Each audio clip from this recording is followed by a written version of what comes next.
Not a flagrant foul penalty one, which it probably should have been upon review, at least by our account. This, you could have gotten Reese for a personal, but can also see that being a no call. Fans are really upset that nobody from Caitlin Clark's team is there to back her up as she faces tough times on the court. It's unfair for Caitlin and pretty sad from Angel Reese's perspective. While many NBA and WNBA veterans have shown their support for Clark, Angel McCoughtry took it to the next level. She's offered herself to the Indiana Fever, ready to come in and defend Clark. Caitlin, she's a great player.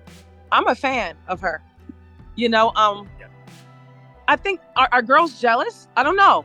She got $28 million from Nike. She's getting a $28 million deal from Nike, which is huge considering that half of the WNBA players won't even make $1 million in their entire careers. A retired 5-time WNBA All-Star has stepped up, offering to be Caitlin Clark's bodyguard as she keeps getting targeted by other players. Angel McCoughtry, now 37, weighed in on the recent buzz surrounding Caitlin Clark after Chennedy Carter's cheap shot on Saturday. Clark's fans are hoping for someone to step in and protect the Indiana Fever star since her current teammates aren't doing much. Speaking with TMZ Sports, McCoughtry said she's willing to come out of retirement to be Clark's bodyguard if the Fever needs one. She's got more than just a tough attitude on the court. The 2-time WNBA scoring champion, drafted first overall in 2009, sounds ready for a fight. Lead. McCoughtry skying in, able to finish in the foul. Take care of your players, all of y'all, McCoughtry said. Take care of your players, all of y'all. I mean, I don't care who it is. McCoughtry said it boldly, showing her willingness to join the Indiana Fever to defend and support Caitlin Clark. Former NBA players and others in the basketball community have raised concerns about protecting Clark as some WNBA players try to gain a physical and psychological edge over her. Fellow WNBA players seem to think they can make a name for themselves by targeting Caitlin Clark. Meanwhile, Fever teammates have passively watched as Clark gets pushed around on the court. During Saturday's win over the Chicago Sky, Fever players stood by as Chennedy Carter unnecessarily hip-checked Clark on an inbound pass. Since that dirty play, no Fever teammates have stepped up to defend Clark or voice their support. McCoughtry added, "I don't care who it is. If somebody's dragging your player down by the neck, I'm in your face. What the hell are you doing? Hey, we could go have lunch later, but right now, we're competing. Don't grab my player like that." I'm gonna step up for you. Somebody get my teammate face. Here I am. Why is that happening, Angel? After receiving a lot of criticism from fans and veterans like McCoughtry, Indiana Fever players have shown their intent to fiercely defend rookie sensation Caitlin Clark. They've been facing a whirlwind of opinions accusing them of not safeguarding their star player. The #1 pick in the recent WNBA draft has endured a lot of physical play, sparking debates over her teammates' protective efforts. Kelsey Mitchell, one of the team's leaders, addressed these criticisms head-on after a recent practice, stating, "At the end of the day, not only is she human, but she's a 22-year-old kid. There are certain things she's going to experience over time," Mitchell said. She deserves to give herself some grace, and I think a lot of people around this world should too. And I think that at the end of the day, not only is she human, she's a 22-year-old kid. It's our job as a team to make sure she's covered from a standpoint of feeling mentally and physically safe. Obviously, we want her to feel at home all the time, stressed Mitchell. She's going to transition. There's going to be things that she's just going to experience that comes with time. And I think that the world should give her some grace. I really do. And I think that's our job as a team to make sure that she's covered from the standpoint of feeling mentally and physically safe, obviously. But psychologically, we want her to, at the end of the day, she got to go home and sleep. So that's our deal. We want her to feel at home all the time. The backlash intensified after a controversial incident involving Chicago Sky's Chennedy Carter during a heated game. Carter shoved Clark to the ground, and the Fever players were criticized for their slow response and lack of confrontation towards Carter's antics. Angel Reese and other Sky members even applauded the cheap shot, highlighting the contrasting reactions between the two teams. This behavior has alarmed many, including politicians. Indiana Representative Jim Banks is demanding answers from the WNBA, to ensure Clark is protected from such incidents. Banks sent a letter to Kathy Engelbert, the WNBA commissioner, seeking details on the league's plans to safeguard Clark. In his letter, Banks praised the increased fan interest in women's basketball that Clark has generated before referencing Carter's seemingly unprovoked foul. He also mentioned that the foul was visibly cheered on by Carter's teammate Angel Reese. While acknowledging the state's familiarity with tough basketball, Banks described the incident as a cheap shot that could have resulted in an injury and should not be tolerated. He criticized the lack of punishment for Carter beyond a retroactive upgrade to a flagrant foul and some unrelated fines for missing media appearances. To Banks, this indicates that the WNBA isn't holding hostile players accountable or enforcing their own rules of sportsmanship. Banks posed several questions to the commissioner, including what steps the WNBA is taking to curb excessive physical targeting of specific players, whether individual organizations will be held responsible for allowing players with histories of violence to target their competitors, and if repeatedly diminishing fellow players' talents benefits the league's overall success. He also asked if it is inspiring to young female athletes to see players like Caitlin Clark physically targeted for their success. There's no question that many WNBA players have struggled to hide their resentment towards Clark for the attention and money she generates through endorsement deals. The WNBA's only hope of achieving lasting relevance in the broader sports landscape is by creating and sustaining stars. Clark is essentially the first star of this magnitude the league has had in years, if not ever. It is not in the league's best interest to allow other players to target her, especially if that targeting leads to injury. Banks' questions are crucial, and the WNBA's answers may be even more so. What an incredible talent she is, 2 Final Fours, leading scorer, history of college basketball.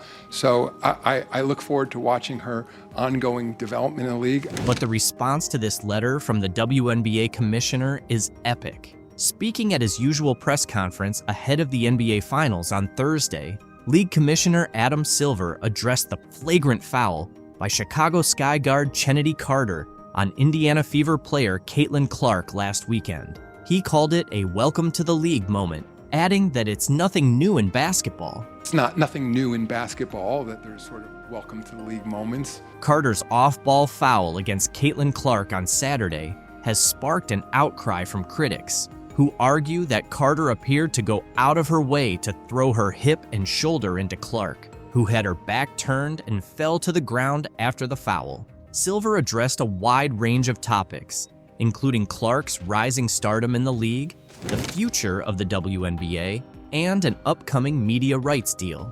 Of course, I want to see Caitlin Clark treated fairly and appropriately in the league, Silver told reporters. I would say it seems like she can take care of herself. She's a tough player. Of course, I want to see Caitlin treated fairly and appropriately in the league. I would say it seems like she can take care of herself. She's a tough player. Following the foul on Saturday, Clark told reporters she was doing her best not to let it get to her. I think at this point, I know I'm going to take a couple of hard shots a game, and that's what it is. I'm trying not to let it bother me and just stay in the game and focus on what's important, because usually it's the second person that gets caught if you retaliate. Silver called the passionate interest in Clark, as well as her rivalry with Chicago star player Angel Reese, very healthy for women's basketball and the league. I think ultimately this is very healthy for women's basketball in the WNBA. It's generating a lot of extra interest, Silver said. To be fair to the other players and Commissioner Kathy Engelbert, this didn't just start this year. He noted that while the WNBA has had several star players in recent years, Clark has significantly increased interest in the league. It's generating tremendous additional interest. In fairness to the other players and in fairness to Commissioner Engelbert, this didn't just start this year. Certainly, we're seeing an acceleration of it with Caitlin, but many individual stars who came in this league in the last several years, and then again, I've been with the league for a long time, so I was there the early days with Val Ackerman, and of course David Stern, when we developed the WNBA. If you look back at our original business plan from 28 years ago, "We didn't anticipate it would take this long to achieve the level of popularity we're seeing now," Silver said. "Ultimately, I don't want to make too big of a deal about one player or one call. However, the growing rivalries in professional basketball, both between teams and individual players, can be beneficial for the sport," he continued. If you went back and looked at our original business plan from 28 years ago, we didn't think it would be such a long timeline to kind of break into the sort of popularity we're seeing now. So ultimately, I don't want to make too big an issue about one particular player, one particular call, but I think the burgeoning rivalries in professional basketball, you see rivalries obviously among clubs, but also among individual players too. And I think that can be ultimately good for the sport. Earlier this week, ESPN host Pat McAfee apologized for referring to Clark as a white bee. "I utilized the words white bee to describe Caitlin Clark as being the superstar. Those were not my intentions, but that's how you took it. That's on me. I do apologize." During a segment discussing whether race has influenced the WNBA rookie's rapid rise, Silver said he accepted McAfee's apology and considered it a misstep. Regardless of the commissioner's views, Caitlin's growing fan base and her exciting yet kind style of play are what's truly genuine. Caitlin Clark's talent is undeniable, and she's been proving it from her very first games. Even the biggest names in history need time to showcase their full potential, especially in major leagues like the NBA and WNBA. As Clark continues to get acclimated to the WNBA, her mindset and skills are being honed to make her an even more formidable player. Her quick learning ability is evident in her evolving perspectives. Before her debut as a rookie, Clark didn't see much difference between the NCAA and the WNBA. "I don't think it'll be any different from college," Clark said. "I've played in front of big crowds every single game, so these environments don't scare me or affect me at all. I think just embrace it and enjoy it. I'm sure there will be a lot of basketball fans here who really appreciate the game." However, her perception shifted after her first game. She has since admitted several times that the WNBA game is much more physical than she anticipated. She experienced this physicality firsthand during the Indiana Fever's third straight loss on Saturday. "The physicality is definitely up there. I'm easily pushed off screens," Clark told reporters. "The game seems a little fast for me right now, but the more I play and the more comfortable I get, it's going to slow down a bit. It'll be easier for me to make reads and see things develop." Clark is quickly adapting to the game, showing significant improvement with each match. On Monday, the Fever nearly secured a win, but narrowly lost 88-84 to the Connecticut Sun. Clark scored 17 points, hitting 5 of 11 shots, and making all 4 free throws. Despite injuring her ankle, she played for 27 minutes, adding 5 assists, 3 rebounds, and 5 turnovers. Although the Fever lost, the game was a clear sign of their progress. Veteran guard Kelsey Mitchell, who started the season with an ankle injury, has been regaining her form, which has benefited Clark. In the final moments of Monday's game, Clark played a key role,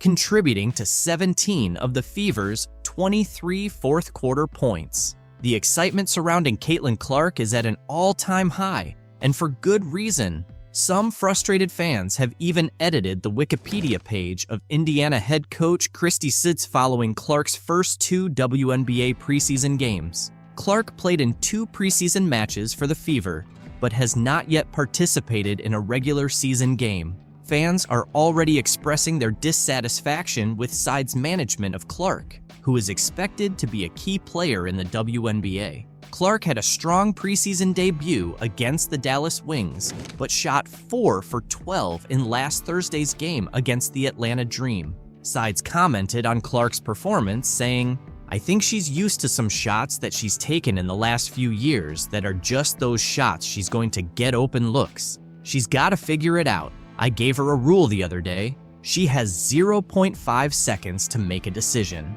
Christy Sides also talked about Clark needing to change some habits. When she gets off the ball and hits someone in the high post, she tends to hang out and dance around. That's something she's used to doing, and it's a habit we need to break. One of Clark's upset fans even accused Sides of trying to undermine Clark's game, editing Sides' Wikipedia page to claim she's the only coach capable of damaging what the WNBA aims to achieve with Clark.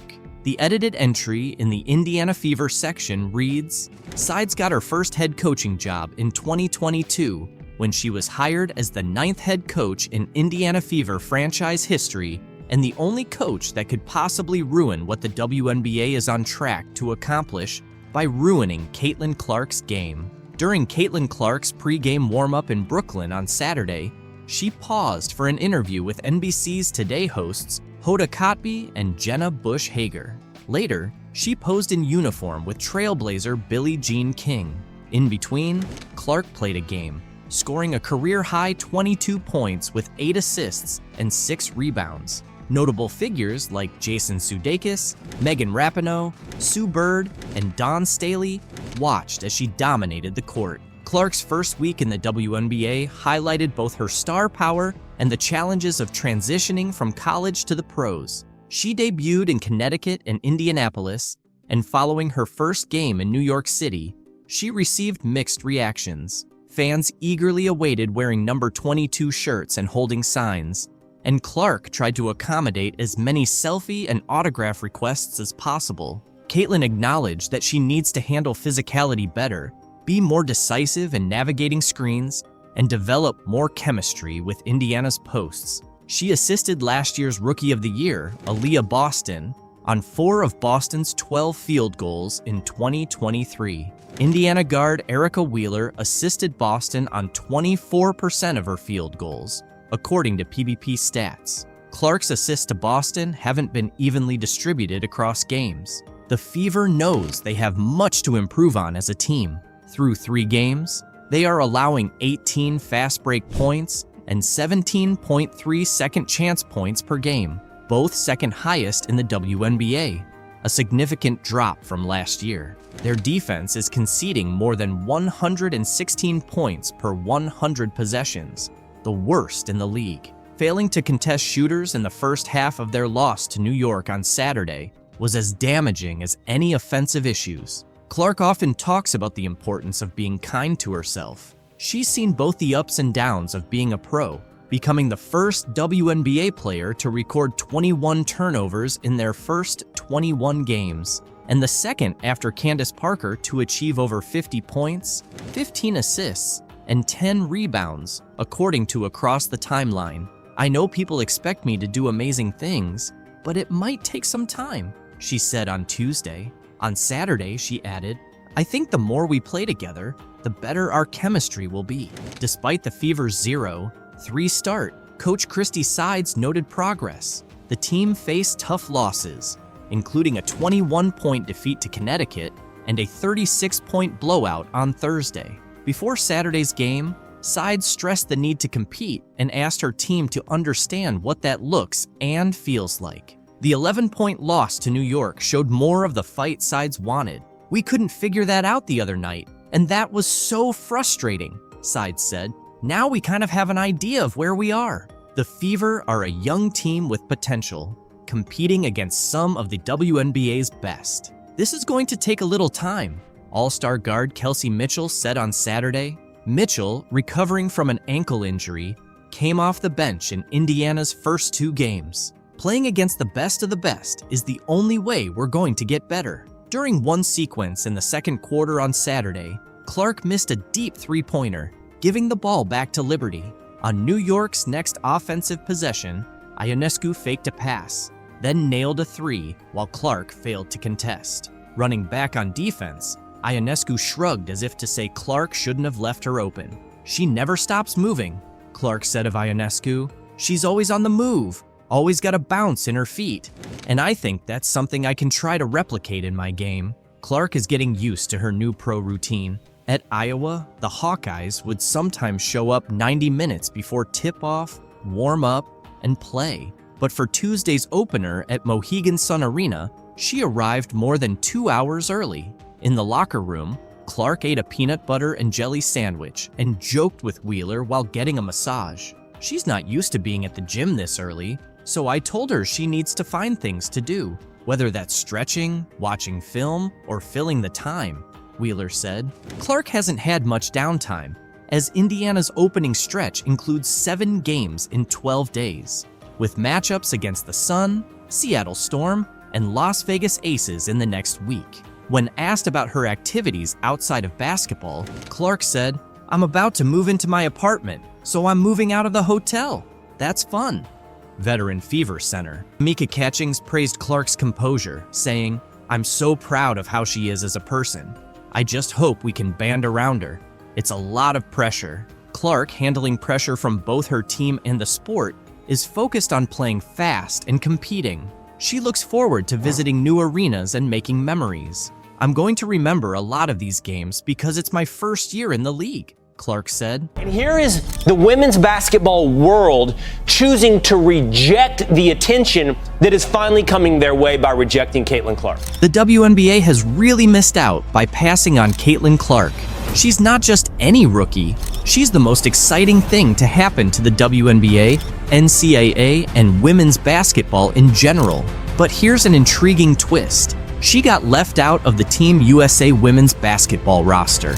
Talk about a major surprise for 2024. Look, let's be honest, most people didn't even know they had women's basketball in the Summer Olympics. Now you have a chance to do this, and you don't take it, so here.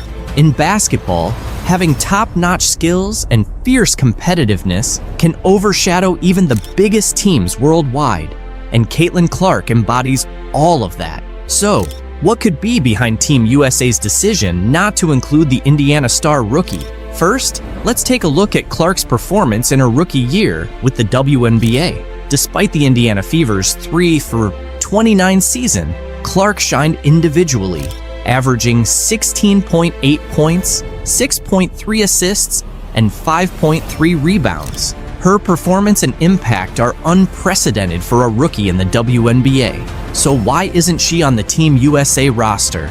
Experience can't be the excuse, considering the USA national basketball team's history of selecting rookies. Since women's basketball was added to the Olympics in 1976, at least 2 players under 25 have been included in every Olympic roster. The youngest ever to play for the USA women's team was Nancy Lieberman at 18 in 1976. In the Tokyo Games, the youngest were Asia Wilson and Nafisa Collier, both 24. Additionally, there's a precedent for including the top WNBA draft pick in Olympic years, such as Diana Taurasi in 2004, Candace Parker in 2008, and Breanna Stewart in 2016. The U.S. team didn't include Ndamukadi Agwumaike in the lineup back in 2012, even though she was with Los Angeles and now Seattle. Now, Caitlin Clark finds herself in a similar situation. During her time at Iowa, Clark became the Division I career scoring leader for both men and women, finishing with 3,951 points. She also reached the national championship game in both her junior and senior years. Look, let's be honest, most people didn't even know they had women's basketball in the Summer Olympics. Now you have a chance to do this, and you don't take it, so here. However, selecting Clark would have meant more than just highlighting her story. It would have introduced Olympic viewers and readers, many of whom aren't avid sports fans or haven't seen a women's Olympic basketball game, to the entire U.S. team. If you hadn't seen Breanna Stewart in her previous Olympic appearances, you would have tuned in this summer because of Clark's star power. The same goes for Brittany Griner. If she's healthy, she won't be there, and thus, many fans won't follow, as they usually don't. Imagine the global interest Clark could have generated, with reporters and fans from around the world watching her make stunning plays and signing autographs. Little girls in Europe and Africa might have been just as captivated as those in the USA. It all comes down to USA Basketball, whose mission is to promote, grow, and elevate the game at all levels. Missing out on representing your country in the Olympics is undoubtedly disheartening, and Caitlin Clark likely felt that way when she learned she hadn't made the 12-player roster for the Paris Games. On Sunday, Caitlin Clark and Fever coach Christy Sides addressed the news for the first time since it was announced that the top overall pick didn't make Team USA's final roster for the 2024 Olympics in Paris next month. Clark maintained her usual calm demeanor when reacting to the news, but Sides revealed her star's immediate response. Clark got the call while on the bus and texted Sides to share the news. Sides tried to keep her spirits up, and Clark's reaction was, "Hey coach, they woke a monster," which Sides found impressive. Clark noted that the team's mix of talent and experience, none of the players being younger than 26, was a key factor in her not making the roster. Despite this, Clark expressed enthusiasm for the players who did make the team. She said, "I'm excited for the girls on the team. I know it's the most competitive team in the world, and it could have gone either way, with me being on the team or not. I'll be rooting for them to win gold. Watching the Olympics has always been a dream for me, and this just adds motivation. Hopefully, in 4 years, I can be there." Clark was invited to the most recent training camp in April, which would have been her first chance to work with the senior national team, but she couldn't attend due to the Final Four. Nonetheless, she gave herself a strong chance with a standout rookie season. However, she has faced challenges with the physicality of the game and leads the league in turnovers, averaging 5.6 per game. These issues, along with the talent and experience of the players ahead of her, seem to be the reasons she didn't make the final roster. According to Christine Brennan of USA Today, Team USA veterans were concerned about how Clark's large fan base might react if she were chosen, but received limited playing time. Clark didn't go into details about the decision, but mentioned that USA Basketball called her to deliver the news before it was publicly leaked on social media. On the bright side, Clark will finally get a break when the WNBA takes a pause for the Olympics. She's been playing almost non-stop since her senior season at Iowa started in October. Once the Fever finish their pre-Olympic schedule on July 17th, they won't play again until August 16th. "I'm really looking forward to a break," Clark said. "I've loved every second of competing, but it will be great to rest, get healthy, and take a bit of time away from basketball. It'll be nice to find some peace and quiet for myself." There's a slight chance Clark could still join the team as an injury replacement. Notably, Chelsea Gray, who was selected, hasn't played in 8 months due to a foot injury, and it's unclear when she'll return. As one of the top playmakers, Clark could be next in line if Gray isn't back in time. However, Clark is focusing on the Fever and their effort to climb out of the 11th seed. "If USA Basketball needs something, I have a good relationship with them, but the 12 players they've selected are really great," Clark said. "I think they're in good hands. Cheryl Reeve is a great coach, and the selection committee did a really good job."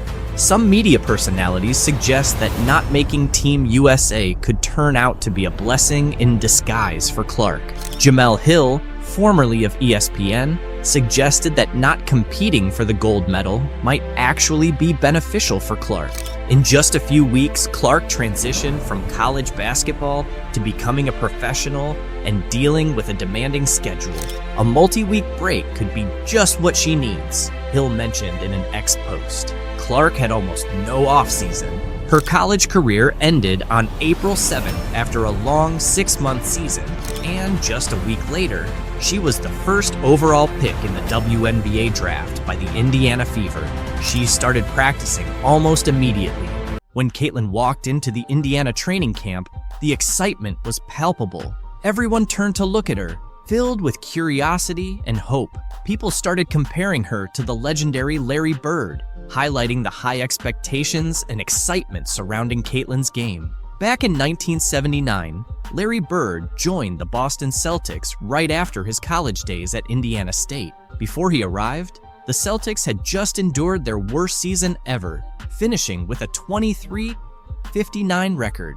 But Bird's rookie season sparked a dramatic turnaround, with the Celtics achieving a 61-21 record and clinching the Atlantic Division title. This phenomenon became known as the Larry Bird effect. Could Caitlin Clark bring about a similar change for the Fever as Bird did for the Celtics? Last year, the Fever finished with a 13-27 record, and the year before, they had the worst record in the WNBA at 5-31. The potential for transformation is clear. Just as Bird took the Celtics from their worst season to division champions, Clark has the chance to revitalize the Fever. If she can replicate Bird's impact, she might lead the Fever back to playoff contention, something they haven't seen since Tamika Catching's last season in 2016.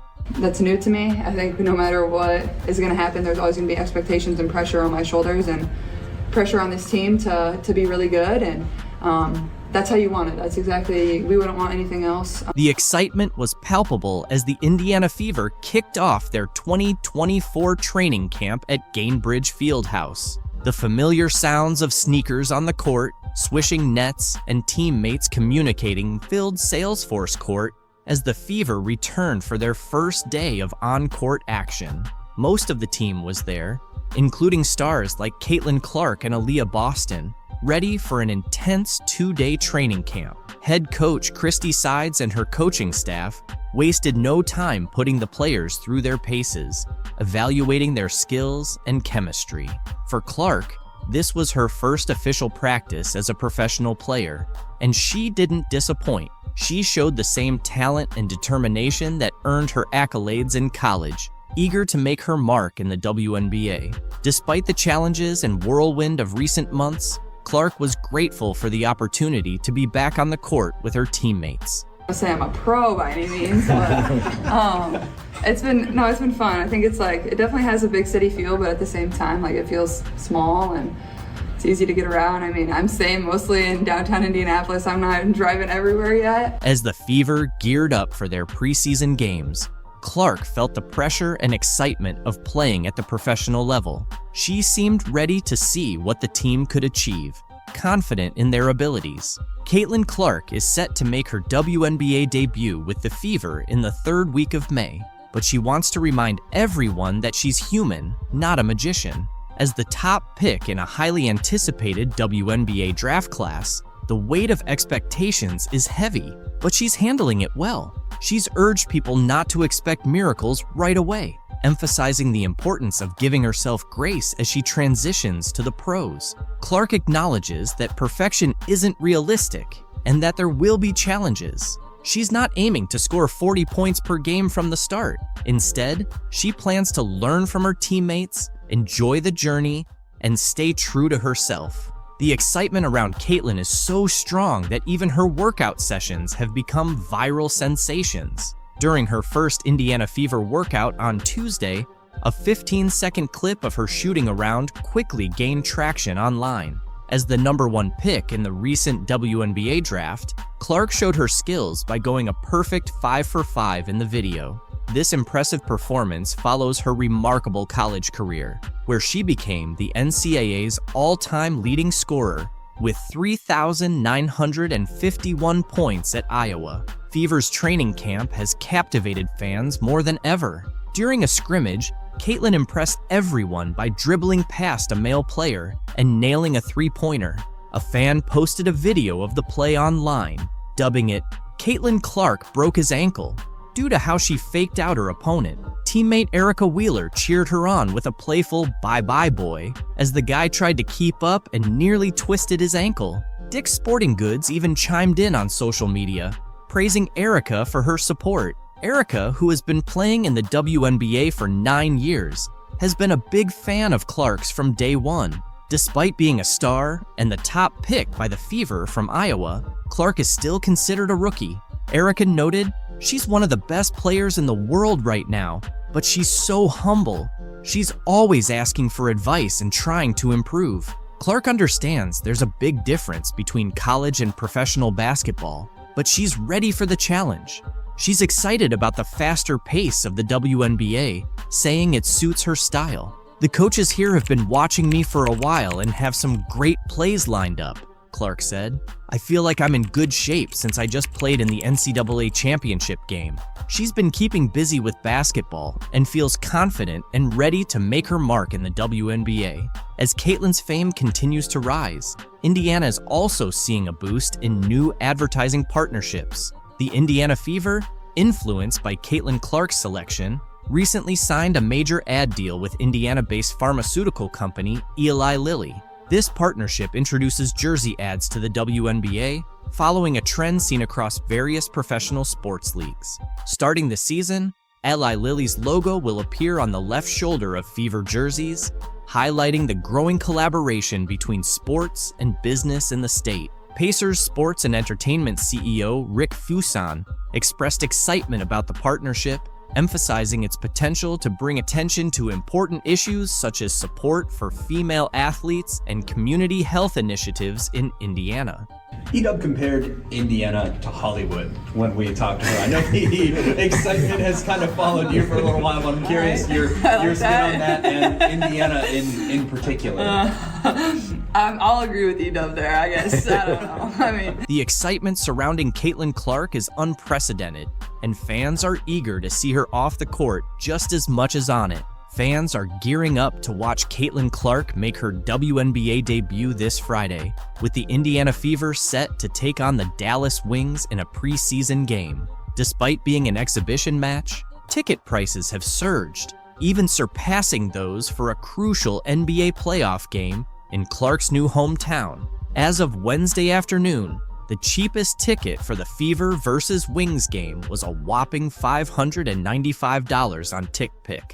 Located in Section 209, Row MM at the College Park Center in Arlington, Texas, including all fees. These prices are comparable to many regular season NBA tickets, and notably higher than the entry price for Thursday night's Pacers-Bucks NBA playoff game at Gainbridge Fieldhouse in Indianapolis, which stood at $36 for the cheapest ticket on TickPick. The high ticket prices for the Fever Wings game can be attributed to the limited seating capacity at the College Park Center, which can only accommodate around 7,000 spectators. This situation has prompted several WNBA teams to upgrade their arena arrangements in anticipation of matches against the Indiana Fever. The Fever, in turn, hosted all their games that season at Gainbridge Fieldhouse after previously playing at the smaller Indiana Farmers Coliseum. Other WNBA teams, like the Las Vegas Aces and Washington Mystics, also shifted their home games against the Fever to larger NBA-sized arenas to meet the demand from fans. The WNBA's Dallas Wings experienced a historic moment as they sold out season tickets for the first time in the franchise's history just before their preseason opener against the Indiana Fever on May 3rd. The anticipation surrounding Caitlin Clark's debut with the Fever fueled a surge in ticket demand, driving up sales for the Dallas team.